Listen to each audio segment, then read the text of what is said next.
صباح الخير، ازيكم عاملين ايه؟ النهارده هعرفكم على مشروب بيخفف السعال والتهاب الجيوب الانفيه ومفيد جدا للرشح.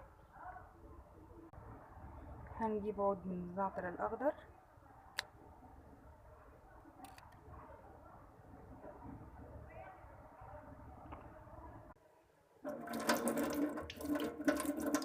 ونغسله كويس جدا تحت الميه.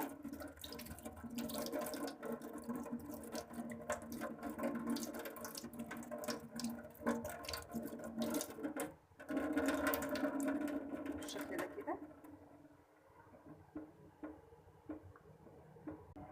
بعد كده هنحطه في ميه بتغلي، بس بلاش البراد، عايزين حاجه واسعه زي دي. هنغطي عليه لمده دقيقه، هنستنشق البخار بتاعه وهنشرب منه كوبايه.